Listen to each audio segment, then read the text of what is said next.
Welcome in to the Rockies Insider. I am your insider, Patrick Lyons, ready to discuss the craziest rule change to date. Could it possibly happen? What is it? Everyone's been talking about it for the last few days. Commissioner Rob Manfred talking about the golden at bat.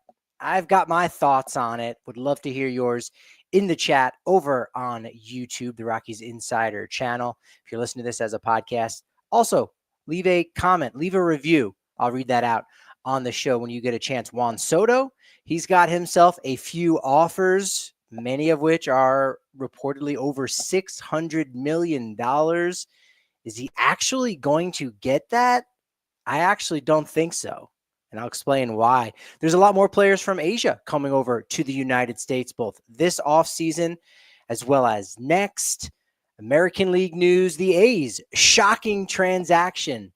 The Blue Jays, what are they trying to do? Make a splash with Bo Bichette and Vlad Guerrero Jr. in their final years before free agency. But let's go ahead and talk about the golden at-bat.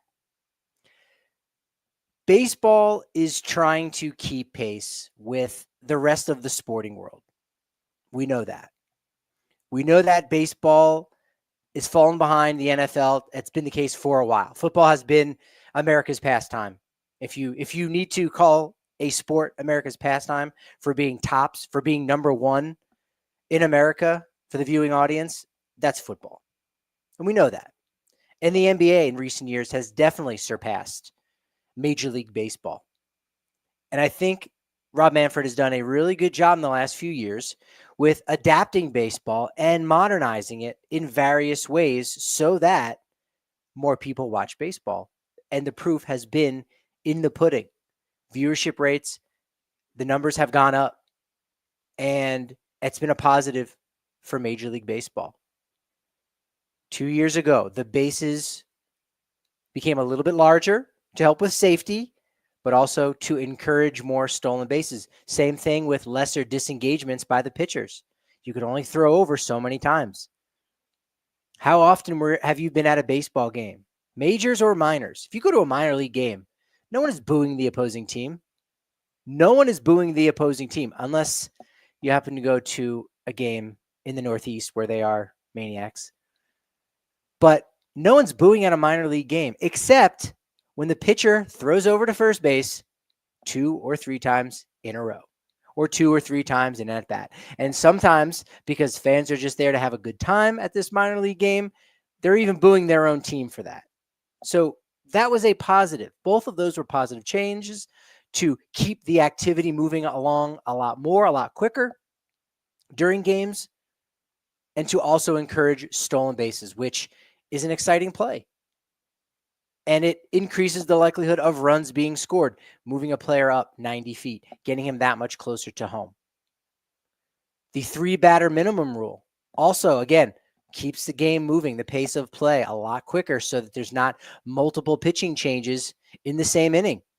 3-batter minimum, not huge for strategic effect, but you just can't be bringing in 3 different relievers to face 3 different hitters. Slows the game down, slows down the pace.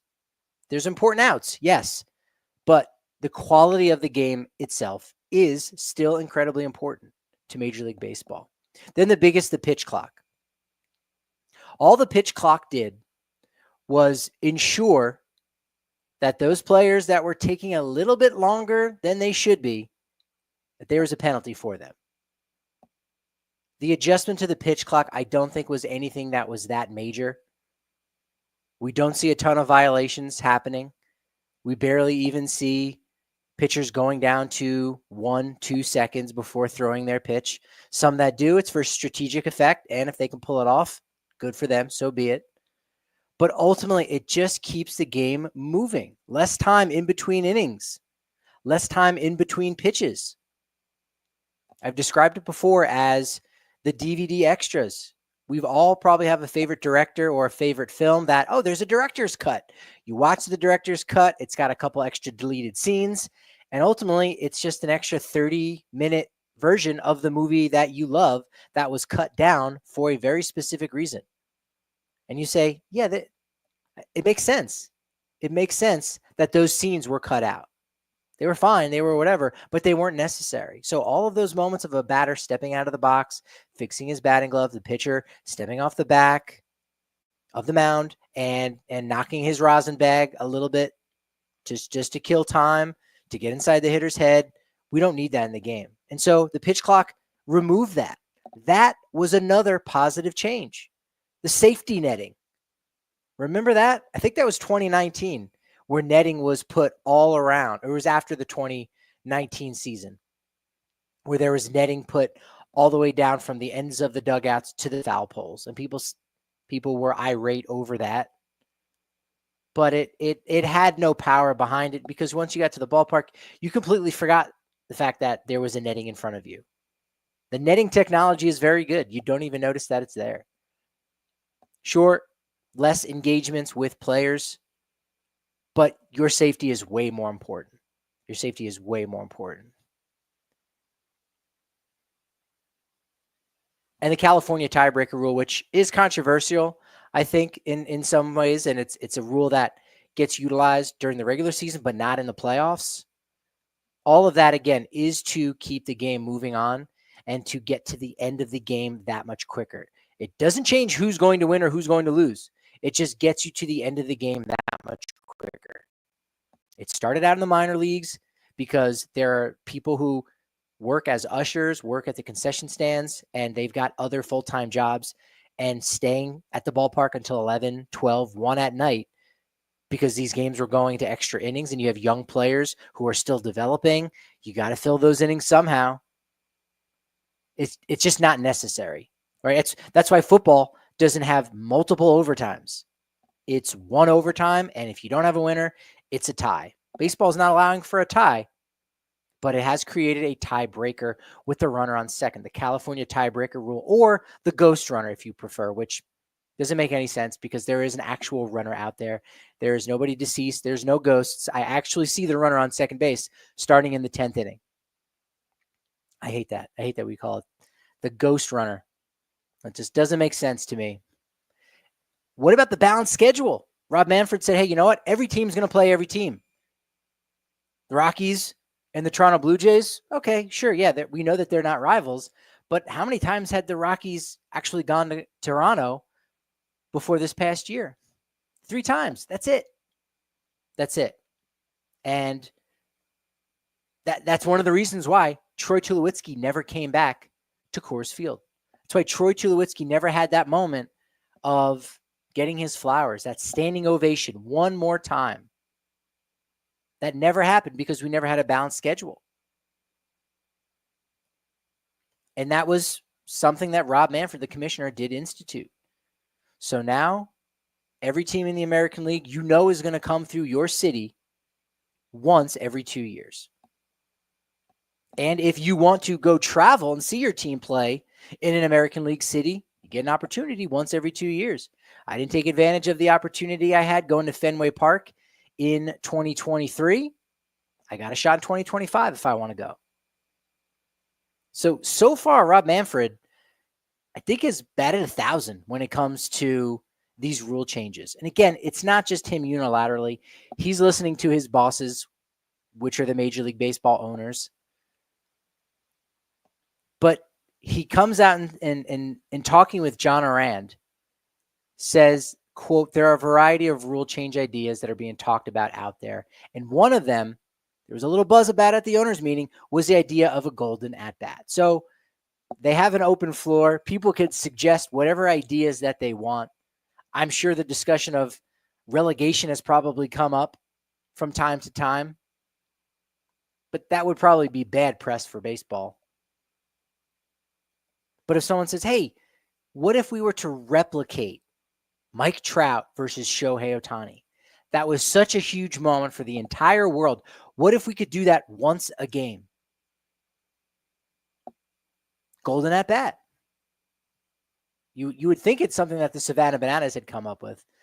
But no, an owner floated the idea, what if we could have any hitter on a given team up at the plate in a critical moment. It's an interesting concept. If you could send your best hitter to the plate, even when it wasn't your best hitter's turn in the order. Could you go back-to-back at-bats? Probably not. Again, they have not really gone down the line to discuss this rule and say, hey, how can we actually implement this?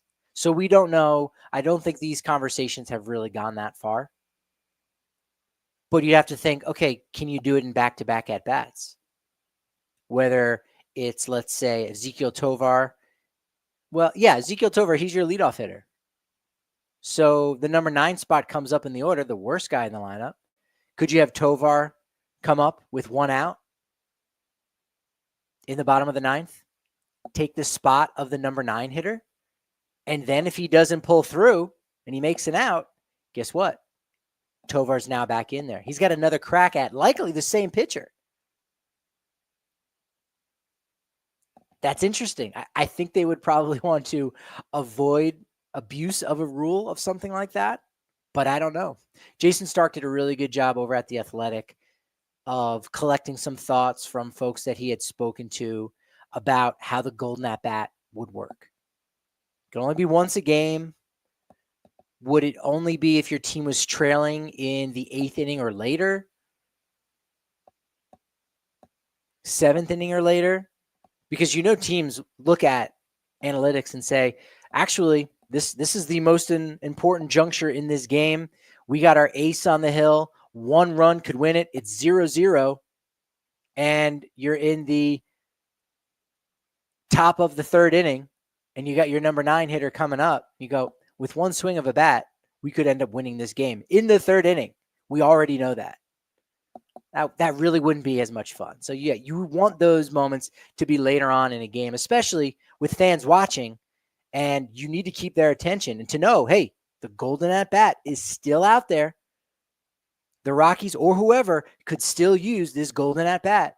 You'd want to make sure that it was at least in the 7th inning or later. Keep the audience on the edge of their seat. I think Rob Manfred knows what he's doing by bringing this to the table in the offseason. I know we're only a few days away from the winter meetings, but still, would Major League Baseball like to be more like the NFL and be a year-round sport? Yeah. Was floating this idea of the golden at-bat a really good idea to get some non-baseball sports media outlets discussing Major League Baseball? Also, yeah. Sure, they're probably not saying great things about it. You're talking about altering history. You're talking about guys getting 1 more at-bat. That's an extra 162 at-bats a year for any given hitter, depending on what the rule is. But if it's just going to be any hitter at any point in the game, then pencil Aaron Judge, pencil Shohei Ohtani, Ronald Acuna Jr., pencil those guys in for another 162 at-bats a season. Also, what if Judge is getting a day off? What if Judge gets a day off and then you use him as a pinch hitter for the number 8 batter in the lineup? He makes an out. Hey, golden at bat. He's in the game. Now he comes up in the 9th.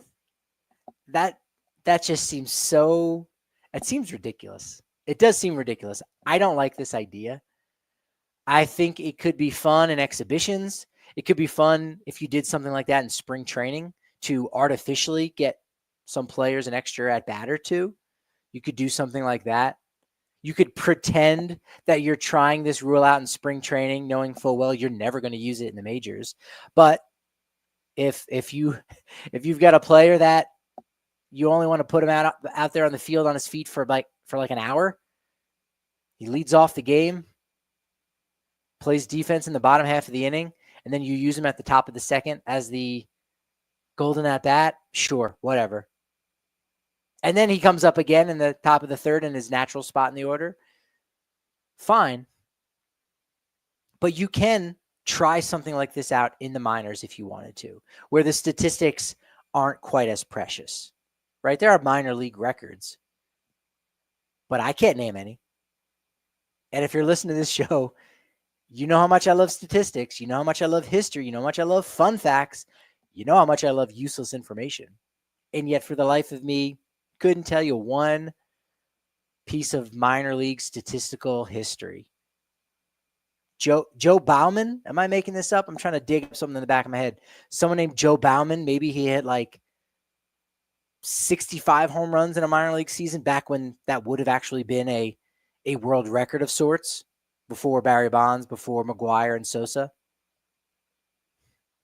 But minor league records, it's not a big deal. You could try it out in the All-Star game, but I hate that idea maybe even more. All-Star game does not need any changing. You already have golden at-bat hitters every spot in the lineup. It's just not necessary. It really isn't. Especially when once guys come out of the game, because guys don't play the whole game. Once they come out of the game, they're going home.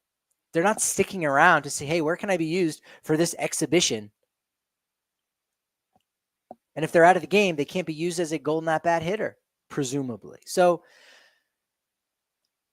in summation, okay, Rob Manfred, you've got our attention. We're talking about it. It's not going to happen, but are people that don't typically talk about baseball, are they now talking about baseball in December with 4 months to go before the start of the regular season? You did a good job with that. You absolutely did a good job with that. One of the articles I was reading this past week, a couple of the burning questions about the Colorado Rockies on MLB.com and The Athletic. One of them, good friend of the show, Thomas Harding, was asked who could possibly be a Rule 5 pick for the Rockies or from their organization. And what are the Rockies going to do at the winter meetings coming up? We've got the Hall of Fame Veterans Committee on Sunday. They're going to make their announcement Sunday night, December 8th. I think it's going to be Dick Allen and John Donaldson. I think there's multiple Hall of Famers on this Veterans Committee ballot, but it's going to be Dick Allen and John Donaldson. They end up receiving the 12 out of the 16 votes needed to get enshrined. So whether it's the BBWAA ballot, the writer's ballot, you need 75%. Veterans Committee also needs 75%. Tuesday night draft lottery, December 10th. Rockies have the highest percentage of any team, tied for the highest, but still number one. Could this be the first year, the first time the Rockies get the first overall pick in the MLB draft? And if they do, will they be selecting Ethan Holliday, son of legendary Rockies outfielder Matt Holliday? That's exciting on Tuesday night. That is exciting. And then on Wednesday, the Rule 5 draft in the afternoon, December 11th. Eugenia Herrera was the player listed by MLB Pipeline as someone that could get poached by another team in the Rule 5 draft, except I really think there's virtually 0% chance that happens. There's no chance. Herrera did come over in that Nick Mears trade from the Brewers. He did top 100 innings pitched for the first time, had a 3.04 ERA, mostly at high A, and he's got a solid 3-pitch mix. And he is definitely somewhat of a steal, I think, for the Rockies. He could be a guy that impacts their middle to back end of the rotation in a couple years. But the simple fact is he had Tommy John surgery in October. So there's going to be no team that rosters him on the 40-man, which is what you have to do for these Rule 5 players. Roster him for the entire year in which he will not be pitching. And then you have to roster him all of next winter as well. That just doesn't make any sense, especially because I think Herrera is going to end up being available as a Rule 5 pick this time next year. Because the Rockies, I haven't talked about this yet, but boy, oh boy, do they have a long list of players that they're going to need to protect on next year's 40-man roster ahead of the Rule 5 draft. So there's not going to be room for a player who just came off Tommy John surgery. So if you really want Herrera, you can have him for nothing without giving up a roster spot for an entire year in this year's Rule 5 draft. That's just not happening. But the Rockies, what are they going to do in Dallas? It might not be silence, but it's going to be quiet in Dallas. If you read Thomas Harding's newsletter, it's sounding a lot more like they might not be bringing in a veteran right fielder. Mark Canha, I think, could be a decent fit, but it does sound like they might want to turn the reins over to Jordan Beck. He might get a shot at the opener this season as the club's starting right fielder. You remember I did ask the question, Yankiel Fernandez, Jordan Beck, Zach Veen, one's on the opening day roster, one starts in AAA, and one ends up getting traded. Beck could be the one starting on opening day in Tampa against the Rays on March 27th. Now, Beck, at his age 23 season, he looked great in spring training. He got an early call-up after batting .307 with 5 homers and 28 RBI in only 25 games with the Albuquerque Isotopes. They struck while the iron was hot, and he looked like a 23-year-old rookie that was maybe a little bit overmatched. Batted .190 with a .514 OPS, slugged 2 homers, 8 RBI in 23 games. Had that diving play against the Phillies at home that ended his season with a fractured hand, left hand, banged up really bad. Had a plate put in his hand that I've seen with my own eyes, and boy, oh boy, that was gnarly looking. Even after a month or so, the swelling had gone down, but you could still tell his hand did not look like this. His hand was not flat. It looked robotic. I'll say that. He had a piece of metal in his hand. What are you going to do? But he was able to return for the final 6 weeks or so of the season. Similar success or lack thereof. Only had 1 homer and 5 RBI the rest of the way. But Jordan Beck, he is a confident young man, and he did not seem to be overwhelmed by his time in the minors. He definitely loved it, definitely had big eyes, but he did not have any fear in those eyes. He did not. When I was picking his brain about his first time playing and going to Yankee Stadium, you know, he got a bit feisty with me almost, because I asked him about Aaron Judge, and he straight up like, yeah, I'm not a fanboy. We're trying to beat this guy. Sure, he's a great hitter, but guess what? We got great hitters as well. So Jordan Beck, opening day roster, 2025 in right field. Okay. I could see it. That would be all right. That would absolutely be all right. The Rockies Insider here with me, Patrick Lyons, the Rockies Insider. And you guys, in many ways, are the Rockies infielders because you are inside here with me. You're not on the outside looking in like those outfielders. You're an infielder. You absolutely are, which is why maybe I should be whispering this to you since it's just you and me talking right now. But Juan Soto, he's got a series of $600 million deals on the table. He's going to be making that decision this time next week. He'll have probably already had his press conference for the team that he signs with. There's a lot of other moves we've got to talk about in both the National League and American League. Because, yeah, believe it or not, they're part of Major League Baseball as well. I love talking about the NL West. I do. Love talking about the National League. But let's give a little attention to the American League and some other moves going on in and around the game, as well as some players coming over from NPB and KBO. Japan and Korea, they've got some more really, really quality players coming over to Major League Baseball, both this offseason and next. But Juan Soto, apparently, the Toronto Blue Jays may have the highest bid as of Thursday for Juan Soto. And if that shocks you, it shouldn't shock you. Because if you recall, this time last year, they were in on Shohei Ohtani. In fact, I think it was December 14th was the date. December 14th was the day we were all locked in on Twitter, and these reports of a plane traveling to Toronto that everyone thought that was Shohei Ohtani going to possibly sign his deal with the Blue Jays. It ended up being Robert Herjavec from Shark Tank. But Soto to the Blue Jays gives you a trio of Vlad Guerrero Jr., Bo Bichette, and Juan Soto. And it immediately makes the Blue Jays now the favorites in the American League East.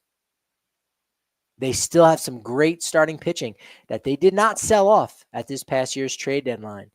They've really only dealt expiring pieces in order to run back this team really for one more year, maybe two. Yes, Vlad Guerrero Jr. and Bo Bichette are both free agents after the 2025 season, but you can bring at least one of them back. I don't know if you can afford to bring both. Maybe. But a lot of your starting pitchers, a lot of your other top players, George Springer, Chris Bassett, Jose Berrios, they're all going to be back in 2026 as well. The Blue Jays will not be signing Kyle Farmer, Rockies production. Rockies prods, as we know, the Rockies did sign Kyle Farmer for $3.25 million, guaranteed money. That is, could possibly go up to about $4.5 million. So Rockies right now, in terms of signing free agents, they've spent under $10 million. They've slashed even more payroll than that so far this offseason. So they're still going to be operating on a budget, but the Blue Jays are not. The Blue Jays are looking to spend. And Boris has already said that, yeah, the offers Juan Soto has received tops $600 million. But my question is that $600 that Juan Soto is going to receive? Or is that $600 million that the team is going to spend on Juan Soto? Because when it comes to deferred money, those two things are not the same. The Dodgers are paying Shohei Ohtani roughly $460 million, but Ohtani is receiving $700 million. So I don't think any team is actually spending $600 million on Juan Soto. That's what he's going to get. That's what his check eventually will say. But I don't think there's a team out there spending $600 million on Soto. I think he'll break $500 million.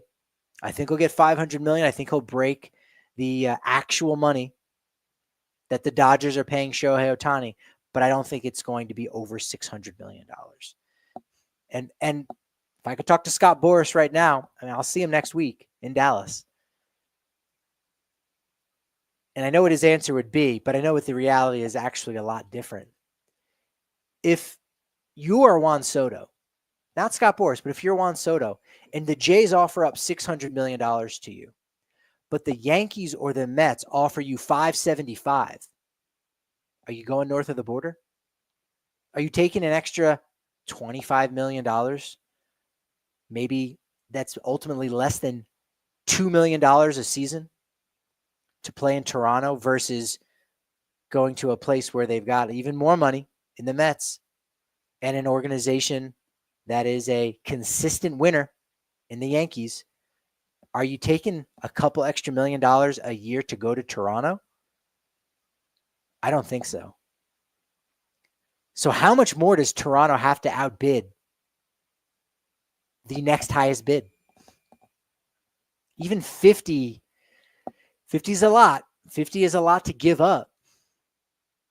And really, the Players Association would not want Juan Soto to turn a blind eye to an extra $50 million, because that extra $50 million, while Juan Soto could argue he can make more money, he can make that money up playing in a larger market like a New York.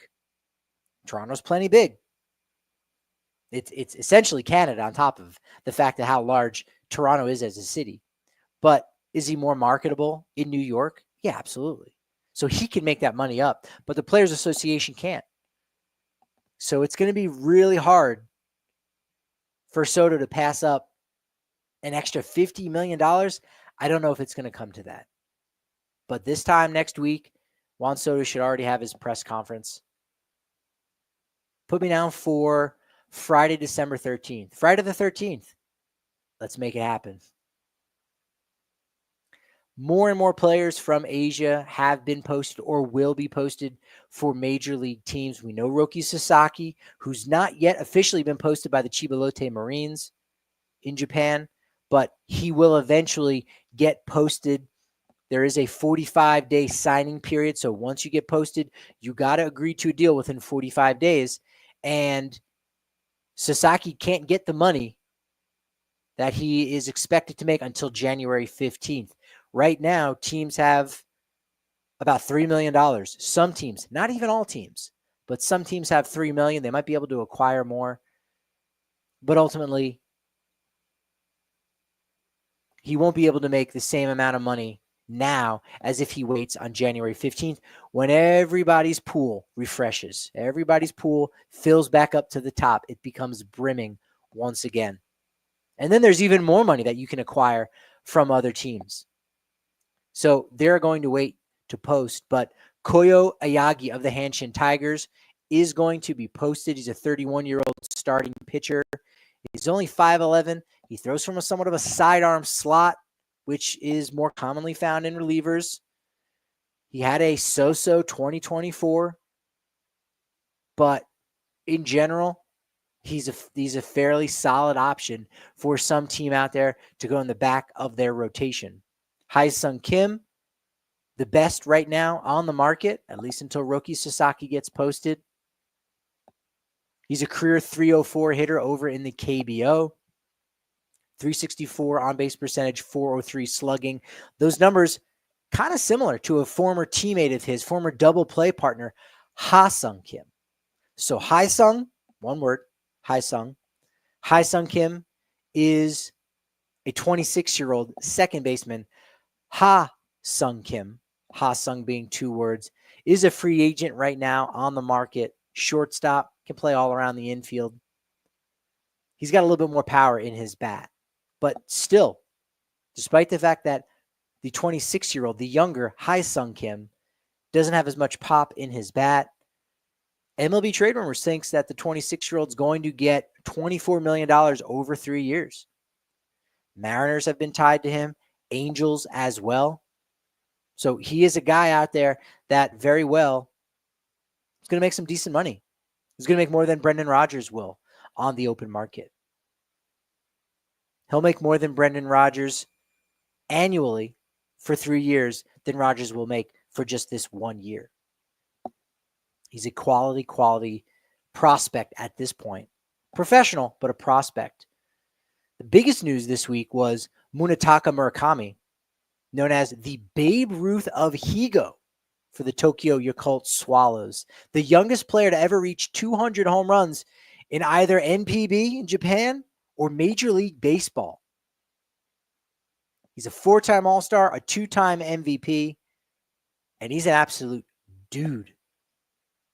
The Babe Ruth of Higo. Higo is a prefecture or basically a state over in Japan.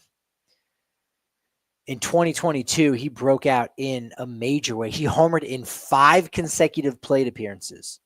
Not at bats. Not like he homered, then he walked, homered, hit by pitch, homer. No. 5 times he stepped to the plate over two games in 2 days, and 5 times he homered. He also had 56 homers in that 2022 season, breaking Sadahara O's record for most homers in a single season by a Japanese-born player. He won the Triple Crown that year. First time in NPB in 18 years. First time in the Central League in 36 years. He was also the youngest to ever win the Triple Crown over in Japan at the age of 22. If you remember last spring in the championship game of the 2023 World Baseball Classic, dude homered off Merrill Kelly, helped set the stage for Team Samurai winning 3-2 over Team USA in that championship game. He's 24 right now. He'll play all of this next season at 25. So when he comes to MLB in 2026, he will be 26 years old, which is still a year younger than Ichiro Suzuki did. Still a year younger than what Ichiro Suzuki was when he came over back in 2001. Blake Snell's deal, you may have seen some more information. Originally came out, he's going to be making $180 million. Yeah, he is going to be making $100 million. But because of these deferrals, the Major League Baseball Players Association actually calculates the net present value of the deal as $150 million, a little bit more than that. So the CBT cap hit is going to be about $31 million. And he signed for 5 years. It's a lot closer to 150 than it is to 180, right? The deal also includes a conditional club option, $10 million for the 2030 season. And that only comes into play if Snell has not been traded to another team. If he gets traded, that's off the board. But if he spent 90 or more days in a row on the injured list due to a specific injury, then that option does kick in for the Dodgers. Old friend of the Rockies, Ryan Vilade, signs a minor league deal with the St. Louis Cardinals. Believe it or not, Ryan Vilade is still only 25 years old. He's going to play all of 2025 as a 26-year-old.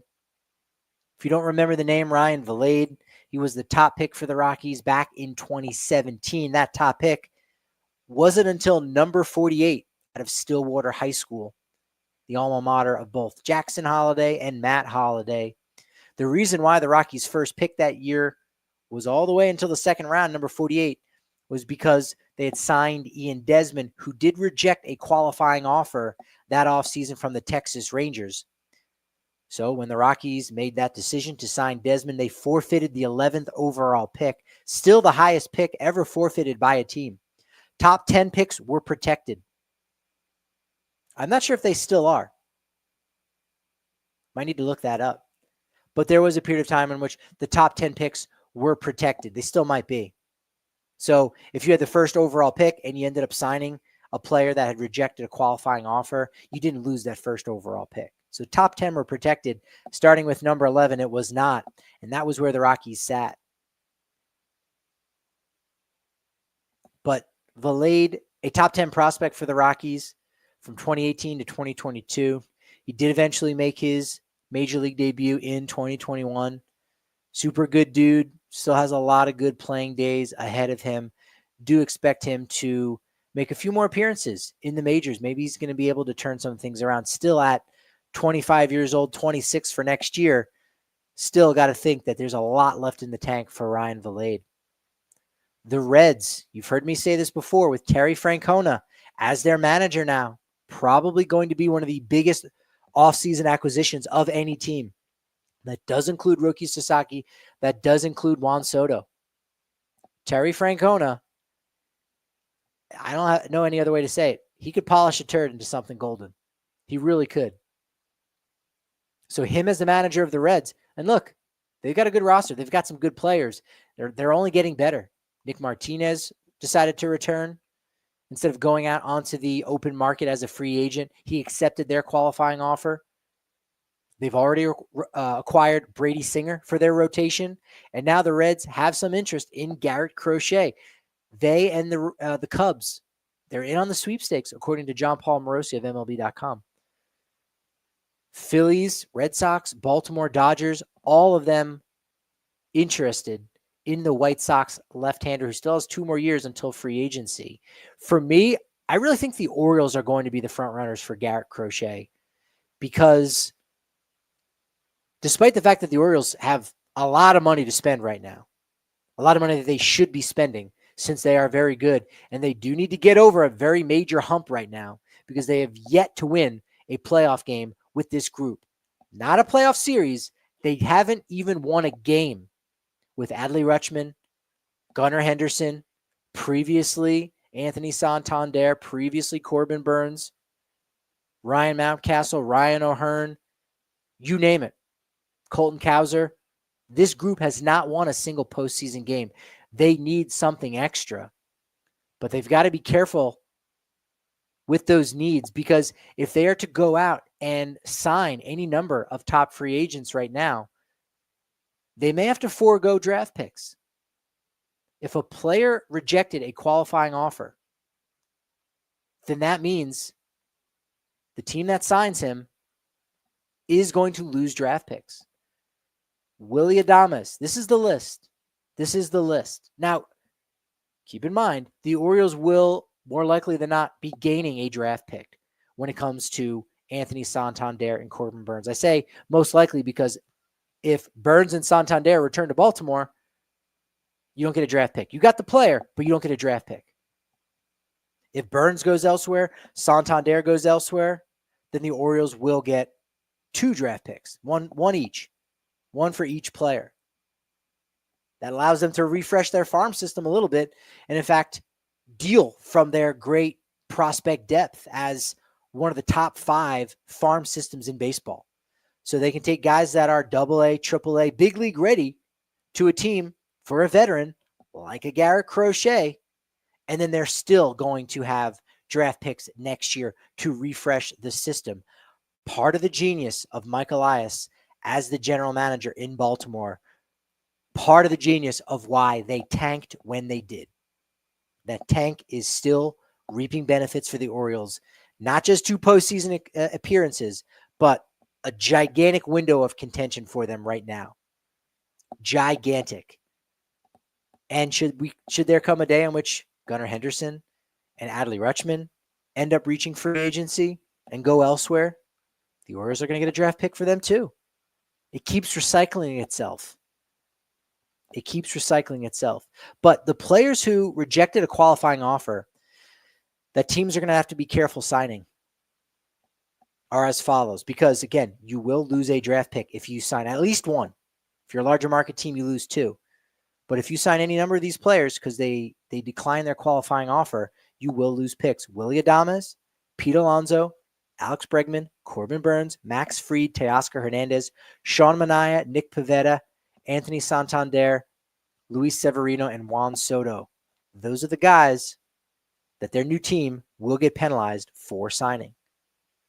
So when it comes to Garrett Crochet, he becomes even more valuable because if you look at a lot of the other starting pitching options that are out there, like Burns and Fried, it's going to cost you a draft pick. I think that's one of the reasons why you saw the Dodgers so quickly scoop up Blake Snell, because it did not cost them a draft pick. It cost the Giants a draft pick last year, but did not cost the Dodgers a draft pick.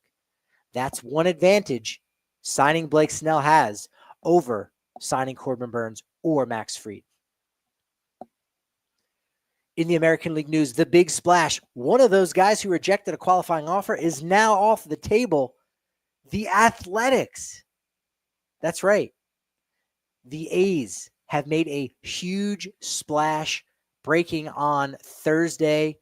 Free agent right-handed starting pitcher Luis Severino signs a 3-year, $67 million deal, according to ESPN's Jeff Passan. Deal includes a $10 million signing bonus and a $57 million salary for those 3 years. Severino can opt out after year 2. Becomes the largest free agent signing in Athletics history. How much does that have to do with it being mostly hazard pay for having to play in a AAA ballpark? Maybe. And now the A's are number 3.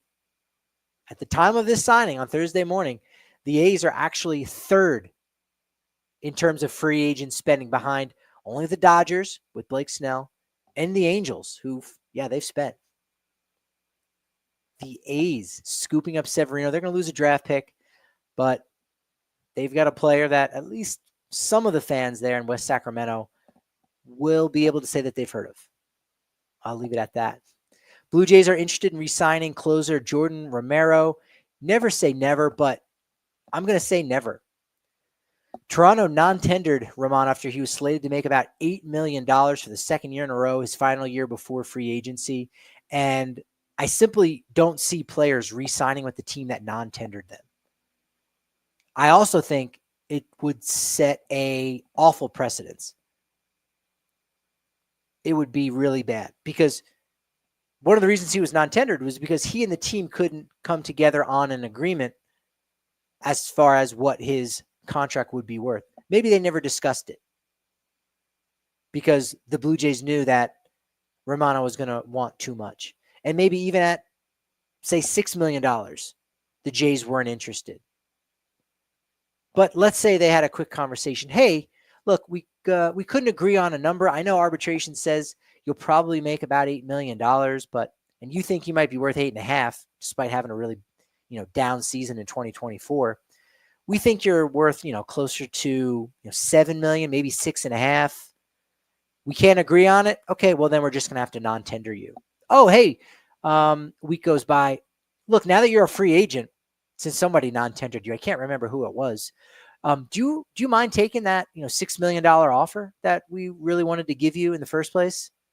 You can't have it both ways. So honestly, I would be rather shocked if Romano did go back there.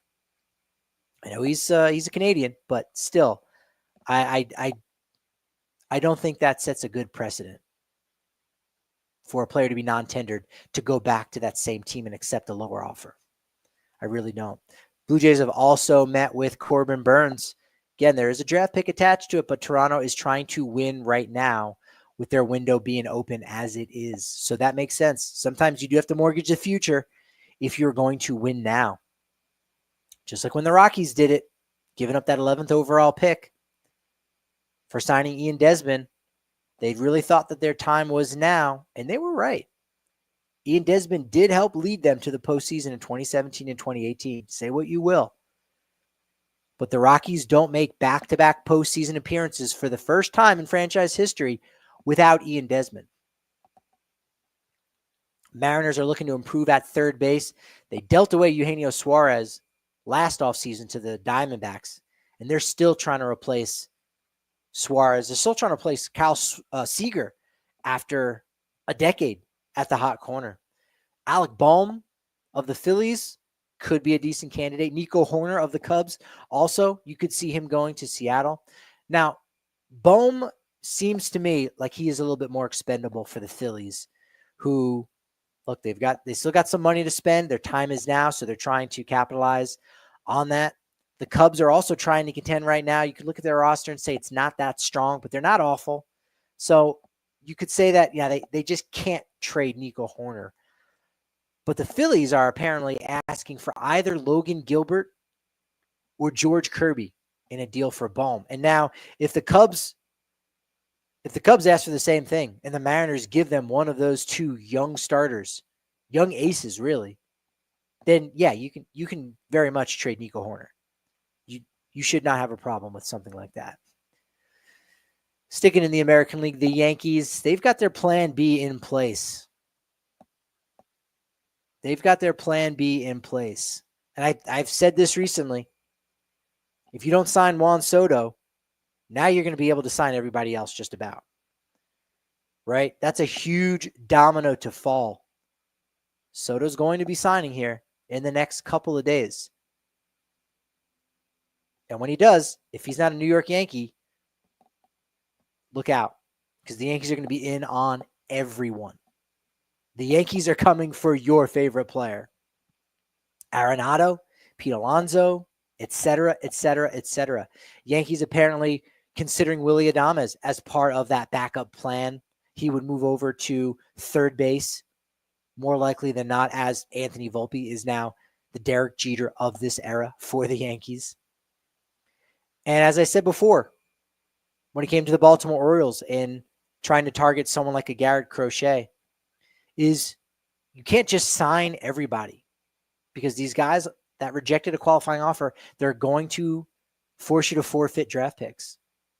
And the Yankees, no team can truly afford that. But the Yankees are smart enough to know that holding on to those picks has a lot of value, and you can still replicate the value of one player or multiple players by being creative. There doesn't just have to be one way in which you win. You wouldn't call the Yankees a draft and develop team, but yet when it comes to drafting and developing, they're really good at it. They're really good at figuring out who's a keeper and who's a trader. Who's a guy that we need to trade away to acquire players that can help us. They're good at that. And you're going to hamper that ability to draft and develop if you're losing some of your draft picks. Yankees are also talking with Tommy Kahnle to bring him back into their bullpen. Kahnle, one of the only few Rule 5 picks in Rockies history. We'll see if Colorado ends up adding anybody else next Wednesday. They are currently at 39 players on their 40-man roster, so they've got room for one more. 2 of the last 4 years, they've taken a Rule 5 player, a pitcher. Jordan Sheffield for 2021, Anthony Molina in 2024. Sheffield is MIA. and Anthony Molina still on the 40-man roster. Expect him to start the year in AAA Albuquerque and be a part of that rotation as he stretches out. Maybe even make some starts at Coors Field in 2025. That would not surprise me. Red Sox looking to be really aggressive. They'd already signed Justin Wilson, a lefty reliever, to a $2.25 million deal last month. Now they signed another left-hander, Aroldis Chapman. 1 year, $10.75 million. Actually gets a little bit of a raise over last season where he was kind of quiet in Pittsburgh, but still good. 14 saves, 3.79 ERA, and a ridiculous 14.3 strikeouts per nine. Many of you will appreciate this fun fact I found. Chapman throws a wicked sinker, and he throws it with a lot of velocity. It's the fastest of all left-handers, his sinker, velocity-wise, and he's fourth overall in Major League Baseball. Chapman's sinker velocity trails only All-Star and third-place finisher in the Cy Young Award voting in the American League, Emmanuel Clase, Diamondbacks potential closer Justin Martinez, and Rockies rookie Seth Halverson. That's right. Chapman is looking up at Seth Halverson when it comes to the miles per hour on his sinker. And then finally, the Texas Rangers signed Kyle Higashioka for 2 years at $13.5 million. And you think to yourself, are the Padres having some money issues? Because Higgy was arguably one of their most valuable players last year, and they couldn't pony up $14 million to bring him back. I know their top prospect right now is a young catcher in Ethan Salas, but even if he is ready by the end of this season, 2026, is he ready to be the full-time starter? And even if he is in 2026, that's a good problem to have. That's absolutely a good problem to have. So Rangers getting a Padres catcher there. And you begin to really start to believe the rumblings that perhaps the Padres are going to be trading Luis Arraez in order to free up some money for them and try to replicate his offensive output a different way, a much more cheaper way. This is the last show of the week. Next time you hear me, I'll be in Dallas covering the 2024 Major League Baseball winter meetings. Should have some audio for you from each of those days. Probably going to do at least one live show at some point, more likely than not in the evening after a day of craziness. Monday, Tuesday, Wednesday, I'm flying back. I'm going to be home. They're keeping the MLB schedule really tight for the winter meetings. And I can't say I don't hate it. I can't say that I don't hate it. It's pretty good. So a couple live shows from Dallas next week. Audio, you name it. Make sure you are staying active with me over on the social medias where I will be active from the winter meetings. At Patrick D. Lyons, MLB, and at Rockies Insider. Appreciate you joining me and giving me this wonderful momentum. But as I like to say, momentum, it can only be as good as my next show. So I'll talk to you then.